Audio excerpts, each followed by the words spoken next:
everyone, I'm Rita Kakati-Shah, your host for The Uma Show. Welcome to your one-stop journey for feeling empowered. We're a platform for change, we build confidence, we are your voice. We want you all to embrace that inner goddess of go-getting. We want you to be bold, be you, be Uma.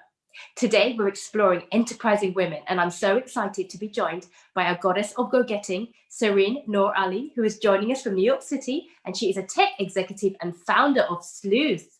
Welcome, Sehreen. Thank you for joining us today. Thank you for having me. I'm excited to be here. Absolutely. So your mother was from Tanzania. Your father was from Pakistan. Yep. Talk to us a bit about your background and how you grew up. Yeah, it's funny because, you look at me and you think, oh, she's Desi, she's South Asian.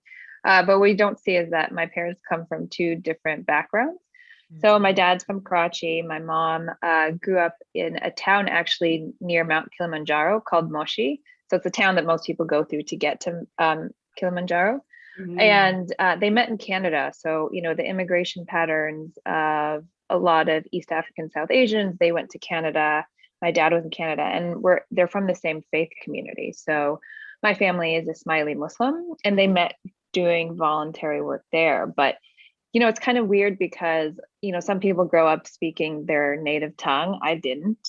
My dad, spoke a lot of different languages, primarily Urdu, and he knew Sindhi as well.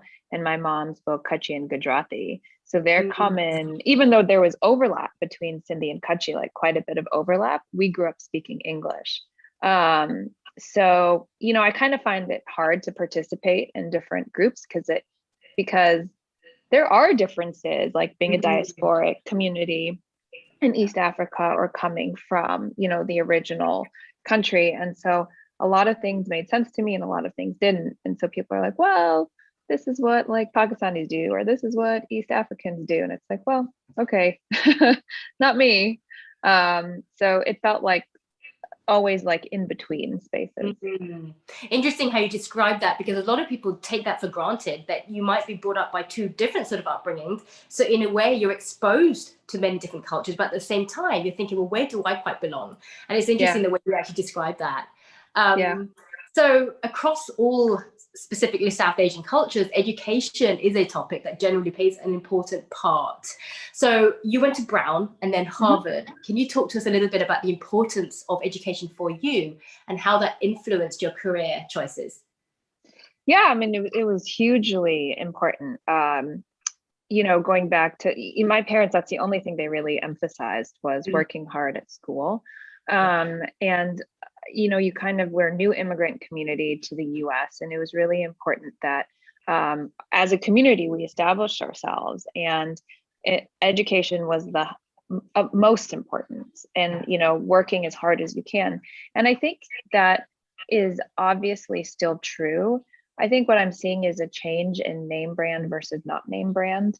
I think in the 80s and the 90s, there was this kind of like, oh my gosh, you've made it. And now there's more emphasis on lifelong learning. And I think that's a much more inclusive approach to it.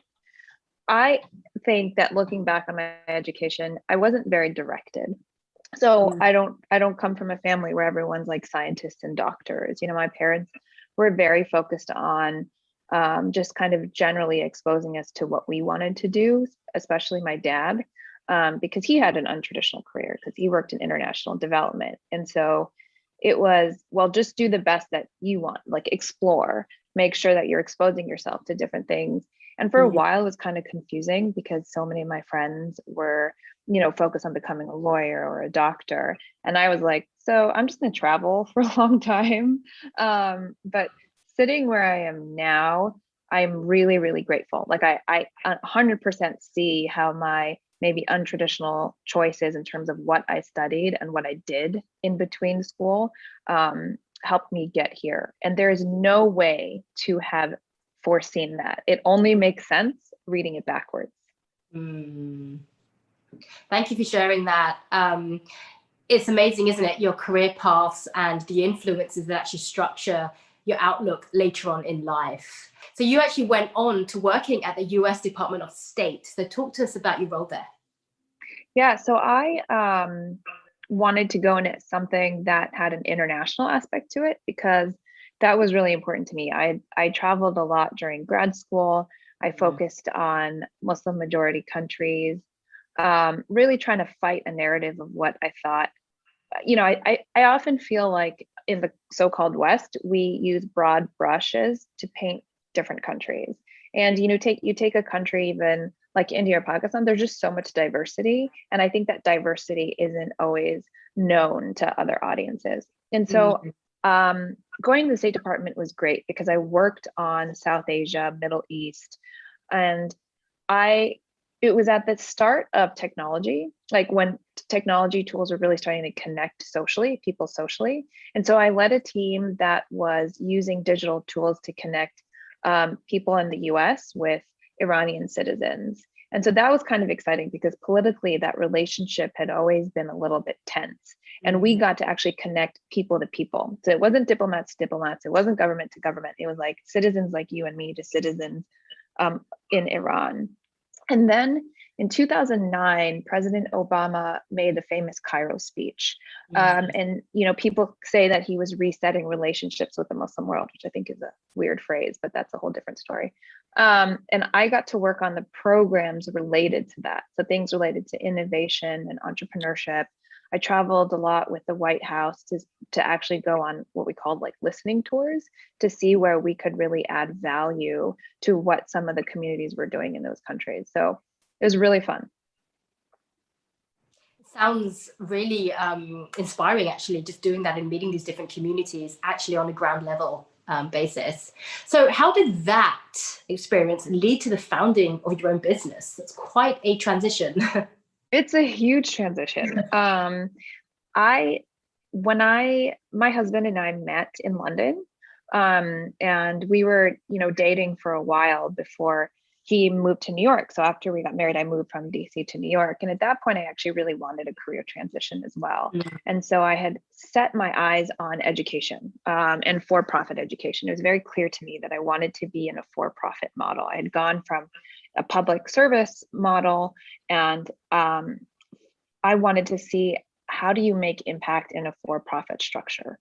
And I joined a startup, and that was great. And then I actually had to leave my job in 2018 because my younger daughter was diagnosed with kind of a surprise developmental condition. And so when I took a year off, tried to figure out what she needed. And then when I was ready to go back to work, I just had this instinct that there was a market here, because I had been looking at markets. I had been looking at parent markets when I was working in education. And I realized that there were so many other parents out there who were struggling to get information for their child's health. And I joined an incubator down in Brooklyn. It was hosted by New Lab, which is kind of a frontier innovation center here in New York. And I met an amazing co-founder. And I guess the rest is history. That's how Sleuth started. Great stuff. And you're actually a VC-backed company as well. How was that journey of raising capital for you? So it's still ongoing. It's mixed, to be totally honest. It's mixed. Every time I think it's going to be a certain way, it goes the other way.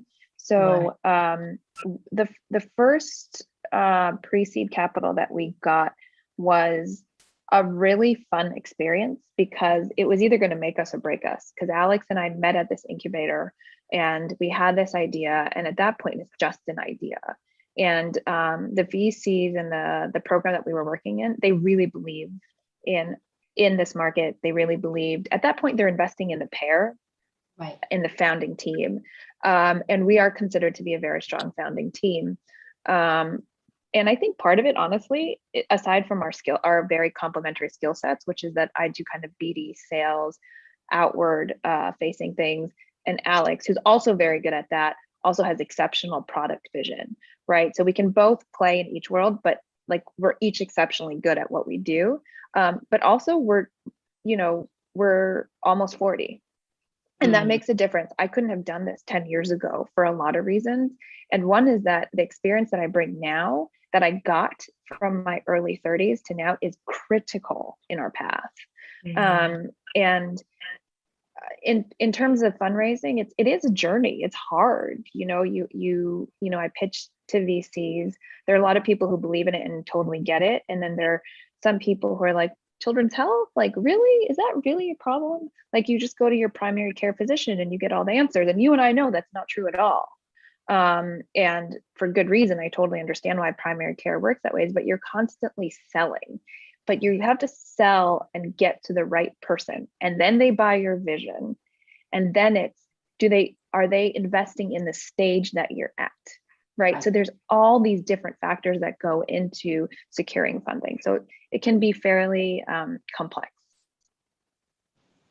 Did you actually ever face any barriers as being a woman in a senior position? Yeah, obviously. But it's kind of hard to parse out what was it because it was my gender or my race, to be honest. Because that's kind of what intersectionality is about. You can't really parse out the multiple identities that you hold if you hold kind of multiple minority identities. Yeah, all the time. I started something called EdTech Women when I was in education, and it was a network for women in EdTech. And I remember I had a colleague who basically told me it was wrong for me to create a community just for women, because then you're parsing women out, and what you should really do is have the equivalent of like co-ed basketball. And it's like, it's there all the time that sometimes I just move on now. I think I didn't move on 10 years ago, but now where I am, I'm like, okay, cool. I don't have emotional bandwidth or time to deal with this, and I am going to be moving on. And I can, in part, because Sleuth focuses on parents, and they're mostly mothers. So my consumers are mothers. I don't have to deal with that there. Like, you just have to know that I use that in order to grow a business. Yeah. Absolutely. And I can imagine that there have been several challenges like the one you just mentioned that you've actually faced. Could you talk to us a little bit more about challenges that you faced because you are an entrepreneur, because you are a mother, because you're a woman, one of color and of different backgrounds, and specifically what the skills you use to overcome those? Yeah. So we had an early investor meeting when we first started Sleuth, where the guy only talked to my co-founder, Alex. And during the meeting, I said, so you've told Alex about how he's really great. Where do you think my skill set fits in? And he was like, well, I don't know how good you are, but I guess that you could do a little bit in sales. And he would have never said that if I were a man, and he certainly wouldn't have said it so strongly if I were not brown. I do feel that strongly because he asked me the question that a lot of us get, which is like, do you know so-and-so? She's also Indian. It's like, really? Do you know what the population of South Asia is? Yes, I know every single brown person everywhere. Right. Everyone's in my Rolodex. And that gets a little annoying. I do think the world is changing. And I think what's happened in 2020 and 2021 has given me permission to say, your thinking is old. It's not me that's wrong, right? And I do either say it explicitly, or I walk away, or I just don't engage with it, and whatever is appropriate in that moment. I think the two biggest personal challenges I've faced in the past couple of years is losing my dad and getting my daughter's diagnosis. And when my daughter was diagnosed, it's tough. It's tough to talk to people about it. It's tough because you don't want people to judge you. You definitely don't want people to pity you. And sometimes it's tough because that is the inspiration for how I started Sleuth. And I wonder, do I reveal too much about her? How is she gonna want to tell her story in the future? And that's an ongoing process. Like I have more answers than I did 2 years ago, but everything is unraveling. And I am a big proponent of mental health and therapy, and that for me has really helped me interrogate my own beliefs. And so that's one of the best. I know you're talking about skills, but in terms of tools, that's one of the best I've found for myself. That's very well said. And I love the way that you're actually using your experience, your wisdom, in order to sort of pass up your journey as you go forward. Because it's true, it's actually your personal journey that is your story and why you started Sleuth in the first place. But there is that sort of thinking moment of, should I say this, should I not? And yet that is exactly why you're doing it in the first place. So what do you do to relax? Relaxing is super hard for me. I have learned that. So one of my goals in life is to let myself have joy every day, you know, to just do something that has no productivity attached to it. So I try to practice that now. So like a friend called me a couple of weeks ago and they're like, oh, we just happened to be near your park, near your apartment in a park nearby. And I was like, great, you know, totally loss of productivity, but it was awesome to like see my friend that I hadn't seen in a year. And so the practice of that has been great. I have a Peloton, which I actually really like as well. That's productive, but I actually have found that I enjoy it. And I generally, I think for me, because I want to be working all the time, weekends, if I get a couple of hours on a Saturday and a Sunday, then I let myself decompress for the rest of the weekend and just be with the family. So I have to manipulate myself into these tips and tricks, basically. No, absolutely. Before we let you go, what advice would you give to any young girls or women out there wanting to follow in your footsteps, Sehreen? I think the biggest piece of advice would be to know yourself versus what society and narratives are telling you. If I read my life backwards, the fact that I didn't go into investment banking, the fact that I didn't go into law, I think was because I didn't want to, quite frankly. And I doubted myself so much back then. I'm like, why didn't I do this? Like, so many people I know are in consulting and so many people I know are doing this. And there's real financial security in that. And I don't dismiss that at all. And I totally understand that choice. If you have the possibility to do something that calls to you more, I would just say, go for it, and really just distinguish what's a narrative for you versus a narrative that you might be hearing from somewhere else. Very well said. Thank you so much, Sehreen, for sharing your incredible story with us today. And thank you to our viewers for joining us on this empowerment journey. We want you all to embrace that inner goddess of go-getting. We want you to be bold, be you, be Uma.